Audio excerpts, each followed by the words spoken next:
Hey, this is Wolf from Barefoot Bushcraft. Thank you so much for tuning in. Today we are going to talk about the Bushcraft Belt.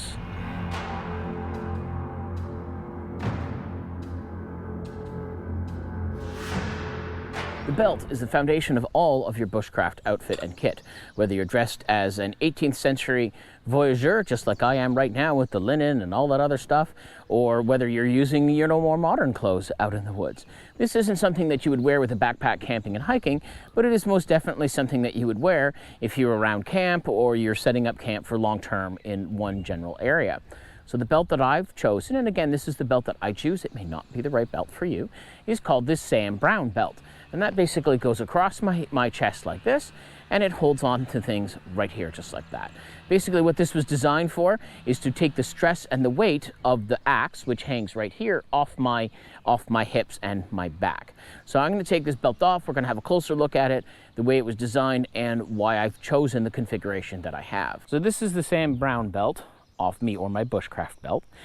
It's the way I have it configured. So I have my Gramps small camp axe, or I don't know, some people call it the forest axe or the camp axe. Anyways, it's the small one.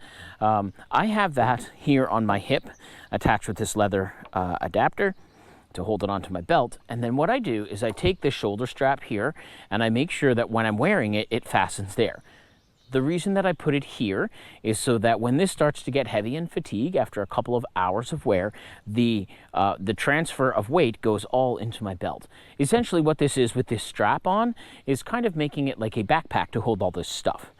So that's why I have my axe where I do, and I have that there.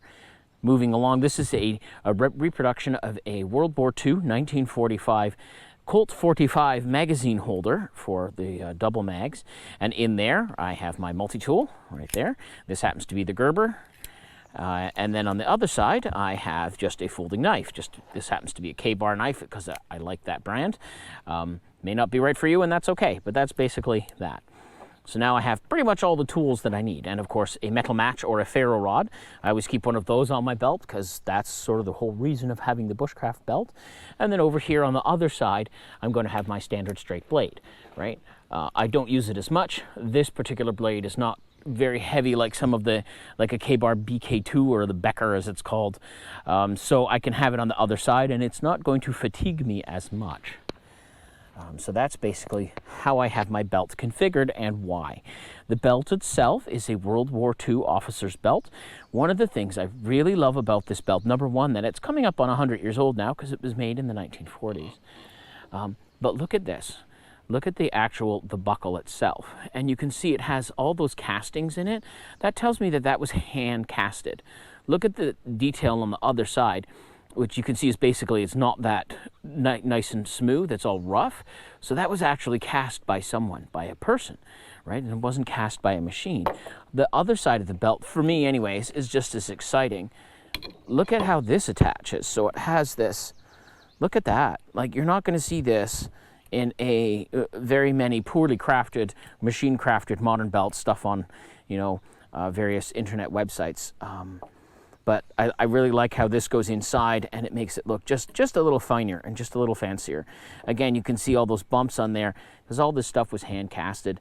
This was just a score, on Facebook Marketplace that I happened to see it and I really wanted one. You can get similar belts, more modern day versions, of course, all different bushcrafty places.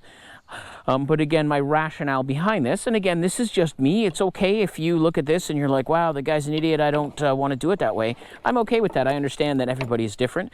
A lot of varying opinions in the bushcraft and outdoor community.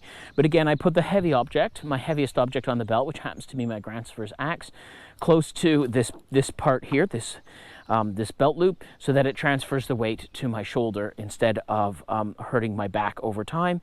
I have my three cutting tools, right? So I have my fixed blade, two fixed blades, an axe technically is a fixed blade, and my fixed blade, my multi-tool, and everything. Now I put all of these on the very front of my pack where I can reach them. Some people, now again, you can get non-leather, so synthetic versions of this that are all sexy, cool, black, tactical, if that's your thing. You can get all kinds of different pouches that have all the pals and molly webbing on the back. You can load this thing up. For me, because of the look that I like that old world, old-fashioned look, this is the system that I use. So I'd be very much interested in you in the comment section below.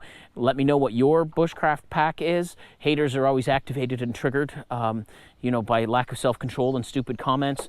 Every comment helps us help our community by earning us money. But anyways, so this is my setup. I'm very interested in hearing about your setup. Please like, comment, and subscribe. I am Wolf for Barefoot Bushcraft, and as always, I want to thank you for tuning into this video. Please consider subscribing.